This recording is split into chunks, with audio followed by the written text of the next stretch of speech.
you've been around disc golf for any amount of time, chances are something small has annoyed you. These are my top 12 disc golf pet peeves.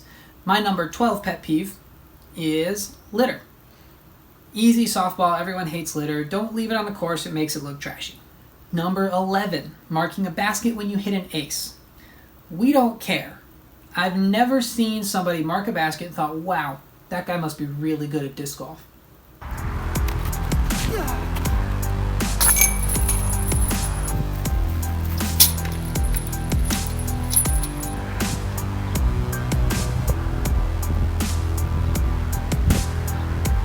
Along the same lines, number 10, disc chargers.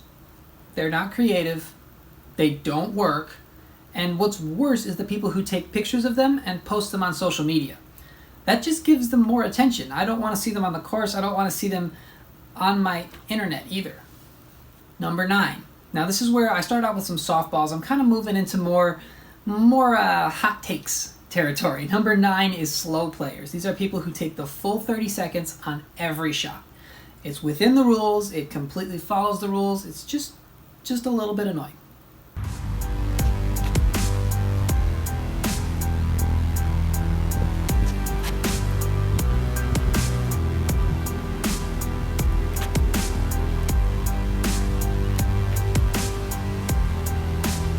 All right, number 8, more hot takes. People who look down on spin putters. There are lots of people who think push putting is the only way to be good at putting. I've tried both. I put time in with both, and I suck at push putting, so I'm going to stick with my spin putting. The best putter I know is Eric McCabe, and he's got a world championship that says he's pretty good at putting. No, but you see, push putting is so much better, right? You keep everything on one stiff pendulum. You make it super rigid and don't bend your joints at all. That means you're never going to take the disc offline, and you can't miss. Number 7, people who get angry at rules violations. If somebody calls you on a rule, you broke a rule. Getting mad about it isn't going to change anything. Oh, number 6 is going to be real controversial. Fanboys. Now I know this is kind of ironic because I work at Dynamic Discs and I'm sponsored by Dynamic Discs, so I'm going to say I like Dynamic Discs the best, but I can tell you no company's discs are just outright better than another's. Every company makes good discs. To me, it's more about what company you want to support and what they're doing in your local area, what you want to get behind. That is more important to me than just what pieces of plastic you're throwing. There's no magic disc that's going to go farther or go straighter or putt better or anything like that compared to another company's discs. Yeah, I feel all Discnamic Intercraft, they're really the only brand for me, right? They just make the discs that fit my game. See, they go farther than all of the others. You throw them at the same power and they just magically go farther. Their putters, they all go in the basket every single time. I don't even know how you ever miss. And the mid-ranges, they literally can't flip over and they can't hyzer. They just dead straight the whole time. It's completely, that's how it works. Oh, my rating? 610. That was a bad throw. Usually it goes in the basket. All right, number 5, bad advice. If you ever see a Facebook thread where somebody asks how to replace a disc they lost, within 5 minutes, every disc ever manufactured will be recommended, guaranteed. Okay, maybe not every disc. Understable distance driver. Dude, get a justice. Number 4, people who criticize the PDGA at every opportunity. So the PDGA is a governing body of our sport. They are doing arguably more work than anyone else to make disc golf better for everybody. Either get more people playing or make it better for the people who are playing or support the pros on tour, support women's disc golf. They're doing as many things as they can. And while they're not a perfect company, we need to be behind them. When they mess up, rather than calling them out in all caps on Facebook, encourage them. Number 3, calling rules violations on tournament coverage. If you're not on the card, it literally doesn't matter. It's like traveling in basketball. Yes, it's an advantage. Yes, it's technically breaking the rule. But if the ref doesn't see it, if the players on the card don't see it, it doesn't matter. It's like it never happened.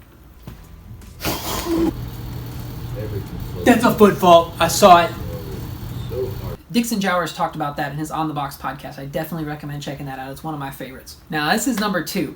Number 2 is... in my notes it says old people, but I don't mean old people. I mean generally those we'll say 35 to 50-year-olds who think that if they'd started playing disc golf when they were 16, they would be the next Paul Macbeth. And yes, being younger and being flexible does have a certain portion to do with it. But what saying that does is it negates all of the hard work that the pros have put in. Anyone can put in work and be as good of a disc golfer as they want to be. Age is such a small portion of the bigger picture. Yeah, I could totally do that if I'd have started playing when I was -4. All right, this is my number one pet peeve. Settling. These are the people who change nothing and wonder why nothing changes. This was the topic of my first ever Comfy Conversations video with Dan. It's the typical definition of insanity. You keep trying the same thing and expect different results. Look, if you want to get better, change something.